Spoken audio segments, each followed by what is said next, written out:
Okay, so let's talk a little bit about destructuring as it pertains to JavaScript functions. So destructuring was actually something that just honestly until recently I was still really confused by. I was watching a lot of Udemy courses where they were using destructuring in React and React Native apps, and it was just super confusing. And I feel like had I had just a more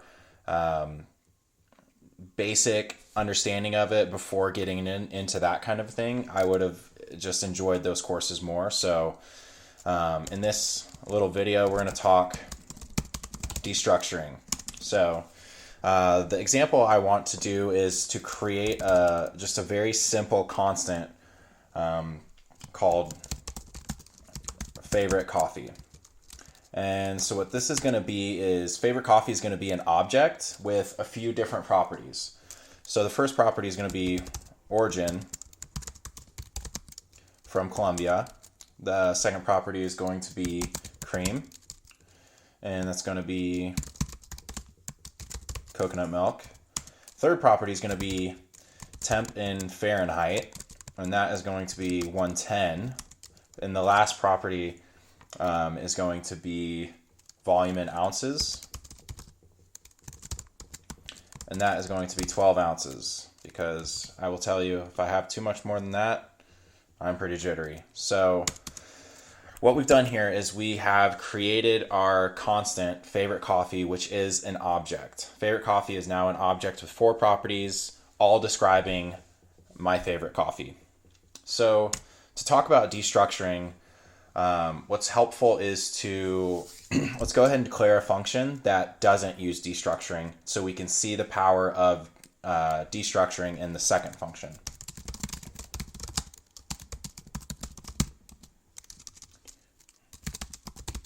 Golly, spelling destructuring. Okay, so here we go.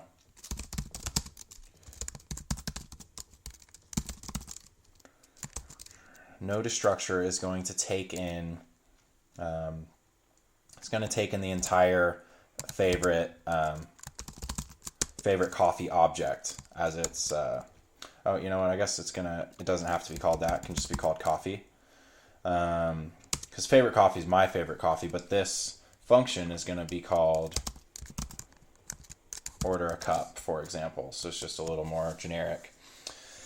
So what we're going to do here is we're going to return, let's say we're going to return and print this to the barista, so the barista knows what coffee to make. And what it's going to say is, please make a, and here's where we're going to do coffee and access its origin property. Please make a coffee with coffee.cream. Brewed at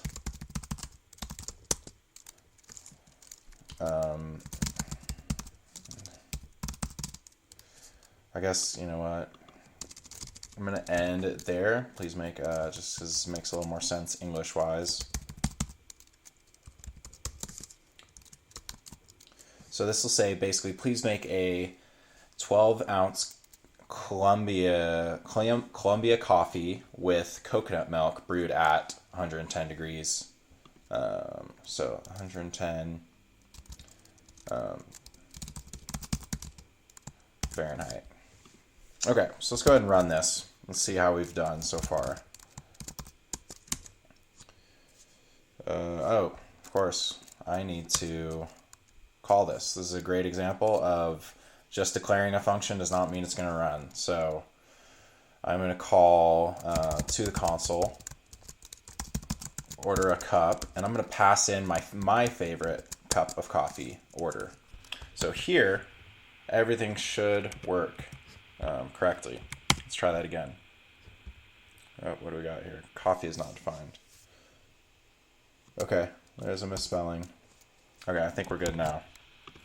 So come down and run that again. There we go. Okay, so please make a 12-ounce Colombia coffee with coconut milk brewed at 110 degrees Fahrenheit.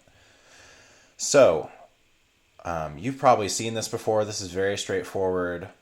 declaring a function without using destructuring. So we're just simply declaring a function with a parameter. And down here, we call a function and pass in our favorite coffee object as an argument. And then when we get down here, we say, coffee, and then we access the volume in ounces property to get that value and input it in there. So we haven't used destructuring at all, but we are about to. Second function, and it was important to show you without destructuring so you understand what is the purpose of caring about destructuring and how is it helpful. Destructuring, here we go.